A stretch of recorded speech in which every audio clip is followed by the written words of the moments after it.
All organic matter on the planet is made of carbon and small parts nitrogen, and the manner in which these two elements are linked is really important. There's actually an important ratio, and this magic number is really important if you're working with soil and also if you're making your own compost. And so in this video I'm going to explain a little bit about the magic number and hopefully teach you a few things about it that will help you to get more out of your soil and make better compost.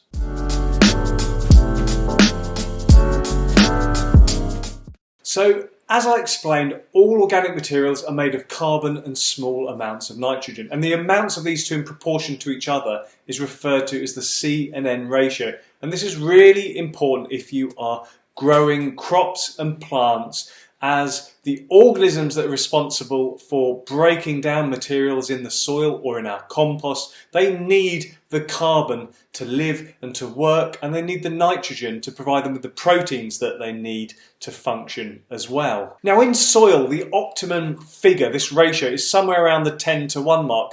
If you go too much higher, you begin to lock up microbes that perhaps you want working in your soil to provide nutrients to your plants. You could also attract or lock up some of the essential nutrients in your soil as well. And that is why it's generally better to add wood chips to the surface of your soil rather than turning them into the root zone of your plants. So be warned when building organic matter that you're not adding too much or the wrong type of carbon as well, as this can detract from the plants you're growing and the food you're producing. The idea is to keep your soil active, cycling through the resources in a balanced way that can be topped up over time.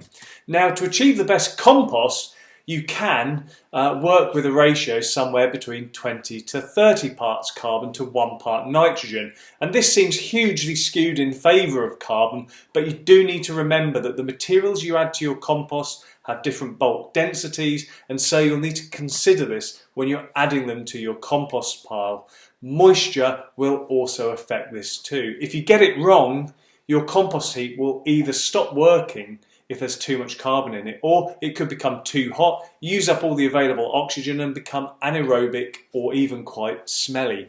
Now, just to complicate things, all of the materials and waste items that you're likely to put into your compost heap will have different C and N ratios as well. And this makes building the perfect pile of compost just a little bit more challenging, but it's not impossible. It just requires a little thought and some simple maths to work things out. In essence, you need to work out the mass of carbon and nitrogen for each material that you intend to add. And you can do this by referring to a matrix of C and N ratios. This will show you different materials and the different C and N ratios attributed to them. There's a whole heap of them out on the internet, or if you want, you can reach out to me and I'll give you a spreadsheet that I've used in the past to help me. But generally, brown materials are considered carbony and the green materials more nitrogen based. If you think wood chips compared to grass clippings, you'll kind of be in the right ballpark.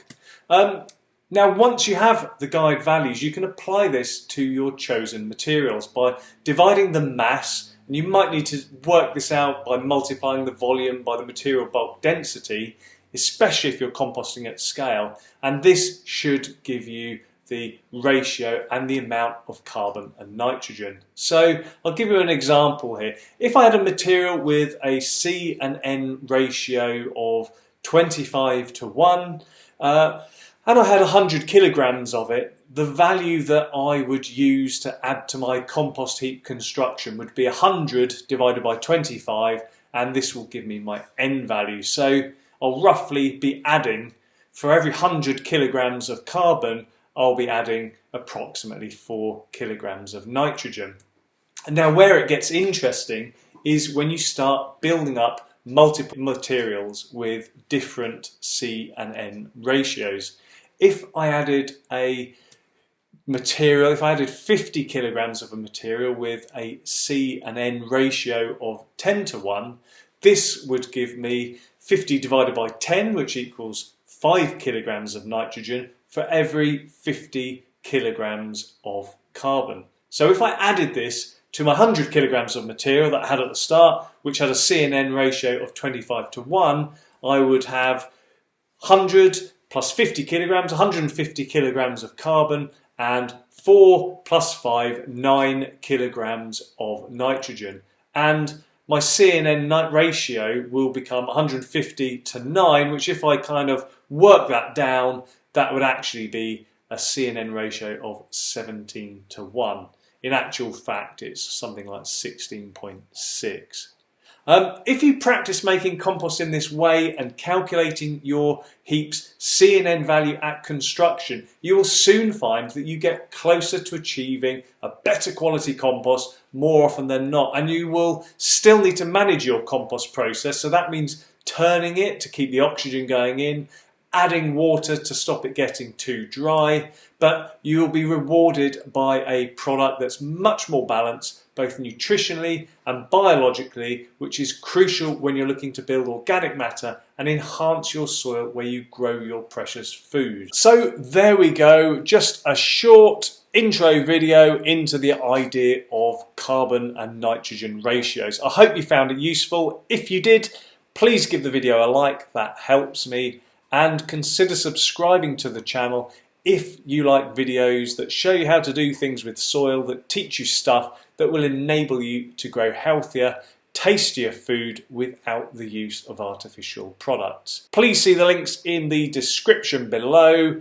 for more information, and I look forward to seeing you in my next video.